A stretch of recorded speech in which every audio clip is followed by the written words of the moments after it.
and welcome back to Distress Inks 101. Today we're focusing on stencils and things.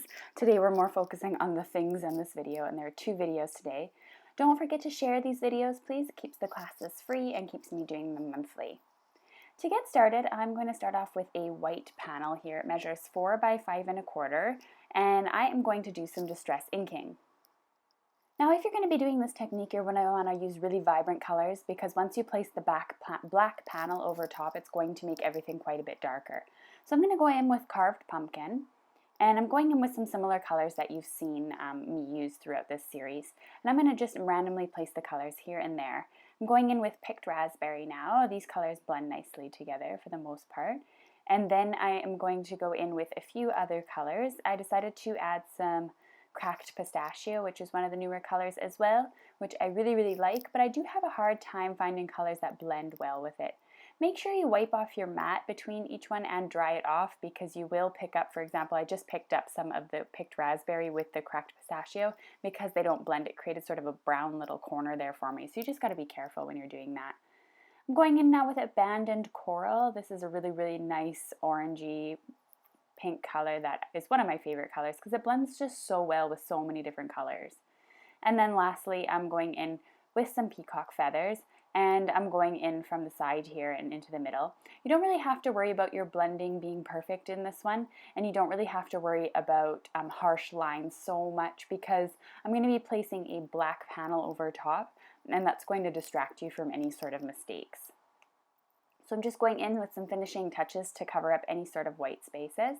And then I'm going to be using this die cutting plate here. It's actually my first product from Neat and Tangled, so I'm really excited to use it and check out a brand new company.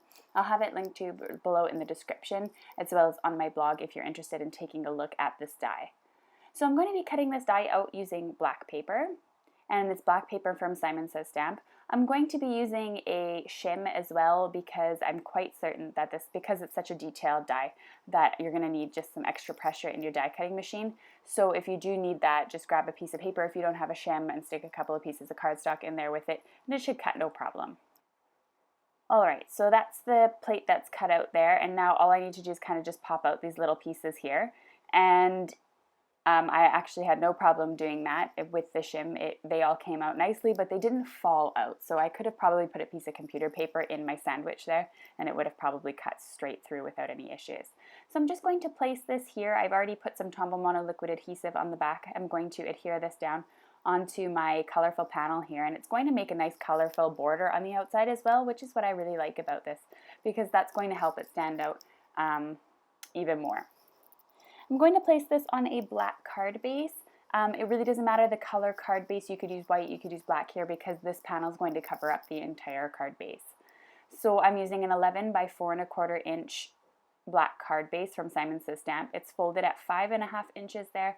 I'm just reinforcing the fold with my bone folder. I'm going to attach this using some Tombow Mono liquid adhesive and attach it to the card base. Alright, for the last little bit of my card, I'm just going to speed you up for time purposes. I'm just going to create my sentiment. I'm using the Best Birthday stamp from Clearly Besotted Stamps. I love the font of the birthday sentiments on these, and it's definitely a go-to stamp for me for birthday cards. I'm going to ink this up using Versamark ink and cover it with white embossing powder. I did forget to use an embossing bag when I did this, and I try to use an embossing bag every time I emboss on black cardstock, because you could really tell when there's stray pieces of powder. So I just had to take a dry brush and just sort of brush away the excess little powders that might have clinged to the black cardstock, and overall it turned out just fine. I grabbed my heat tool and I melted the embossing powder.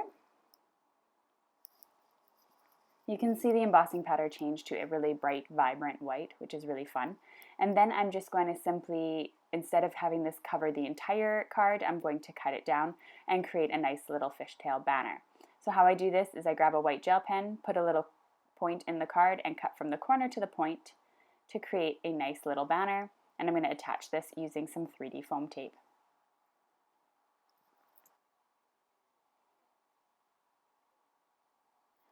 You have to be careful when choosing a sentiment for a card like this, because it's so vibrant. You definitely don't want anything that distracts from the background, because the background really makes it.